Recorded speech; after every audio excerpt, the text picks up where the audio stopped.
Quiet, numbskulls, I'm broadcasting. Ben Sorensen's Real Country Interviews, bringing you the stars of country. It's Ben Sorensen here, and today's very, very special and beautiful guest, the one and only Beccy Cole. Hey, Becky, how are you? Oh, well, I'm special and beautiful, clearly. Thank you. Special in an amazing way, not in a Mary Tyler Moore way. Oh, well, aren't you lovely? So what's going on for you? You've been pretty busy lately. I saw you down in Tamworth, I think was the last time we had a bit of a chat. Things have just gone so well for you since then. Yeah, look, we've been on the road, we've been touring, we've been back and forth, I've been writing some songs, and of course, last time I saw you, we were about to get on stage and record a DVD, which is about to come out with the Songbirds. So, yeah, busy, lots of stuff happening, but we're having a good time as usual. So, how did the Songbirds come about? Well, originally it was just three friends talking and saying, "Hey, we should do a show together." I mean, basically it was that easy, and I've been friends with the girls for many years, and we enjoy each other's company, and we thought we might as well hit the road together. And it was really only ever going to be 4 shows, but it's ended up, here we are a couple of years down the track and still doing it and still loving it, and just through so many people asking, we've decided to record the show as a DVD. I mean, I think you've got to do these things well if you're going to do them, and I know that they've spent a lot of time getting it looking and sounding great in the post-production of it, which I think is always very important in these things, and because so many people these days, you've got your surround sound system and everything, and you want your DVDs to sound as good as your records. Yep. That you put on. None of this 2.1 rubbish. No. You want it to sound good and go all around the room, fill up the room. Yeah, definitely. Basically, that's what they've done in the production, and of course, the DVD doesn't cost any more for it, so everyone else is getting the benefit. That's really what makes the difference, because you feel like you're actually there, and that's the great thing about this Songbirds DVD. But there's so much more going on in your world. You're touring as well. Tell us about that. Certainly am, yeah. We're doing a show called Spotlight on Beccy Cole at the moment, and basically... Okay, who's in that show? Beccy Cole in Spotlight. It's pretty much a scaled down version of the show that I have been doing. It's a couple of musos rather than a big band, and I know that myself when I go and see artists, I love that just sort of intimate idea of some of the artists like Renee Gayer and people like that I've seen with just one or two players. I think the artist is motivated to give a little bit more of themselves and a little bit more of the stories behind the songs, and I don't know, you just sort of feel like you're hanging out in their lounge room with them, and that's why we started these smaller tours, and we were only ever going to do sort of smaller venues, but it's an idea that people have really embraced, and so we're keeping on going with it for a little while, in between doing the bigger shows, of course, Gimpy Muster and the Eloquent Ute Muster and things like that. We do those with the big bands, but at the moment we're touring these smaller shows. How exciting. And do you look forward to those shows more than the bigger ones?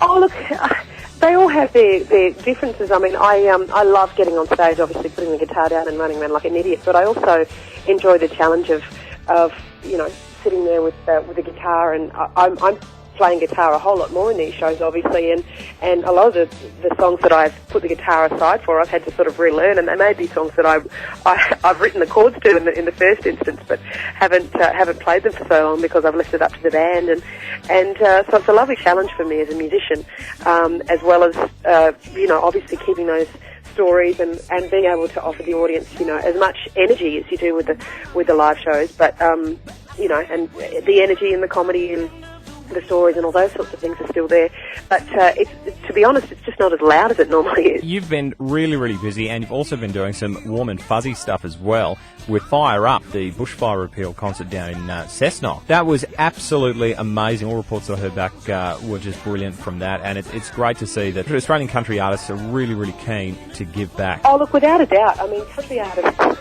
are traditionally, obviously always willing to get their hands dirty and do whatever it takes to raise money for a good cause. And this is I think Fire Up was the 6th fire benefit that I've done, and we've got a couple more coming up.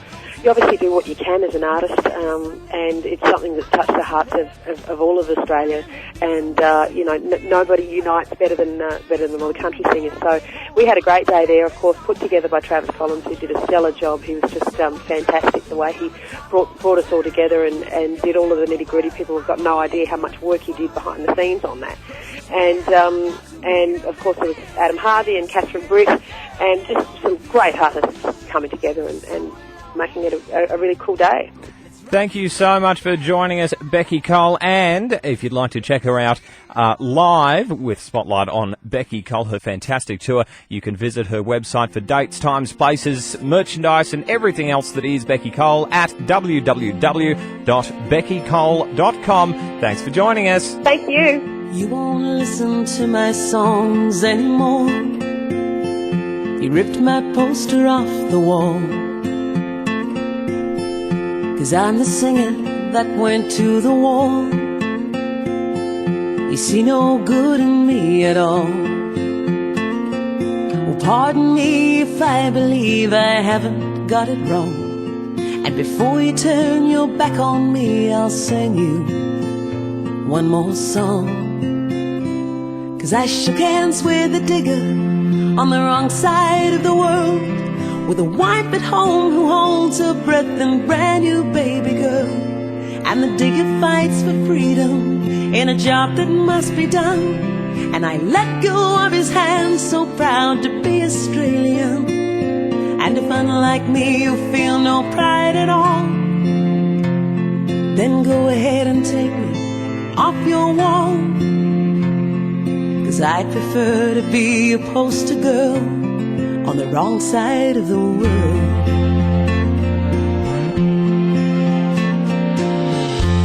And I'm just the girl that sings the crazy songs, not qualified to sit and judge. I've been right and I know I've been wrong, but I'm for peace and I'm for love. And I admire the burning fire that causes you to fight. I only wish the wrong side of the world had the same right. 'Cause I listened to the wisdom of the Aussie brigadier. He spoke of widows and of orphans and the need to dry their tears. And he leads the fight for freedom in a job that must be done. And I've never been more proud to say that I'm Australian. And if unlike me you feel no pride at all, then go ahead and take me off your wall. 'Cause I'd prefer to be a poster girl on the wrong side of the world. Maybe I'm naive to think we all could get along. Sir, I read your words and all I ask is hear my song. I shook hands with a digger on the wrong side of the world, with a wife at home who holds her breath and brand new baby girl. And the digger fights for freedom in a job that must be done. And I've never been more proud to say that I'm Australian. And if unlike me you feel no pride at all, then go ahead and take me off your wall.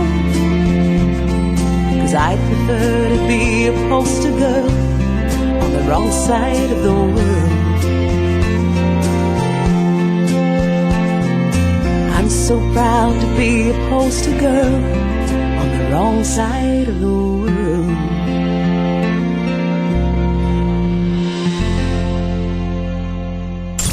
Another Ben Sorensen Real Country interview. Hear this interview and many more at www.realcountrymix.com.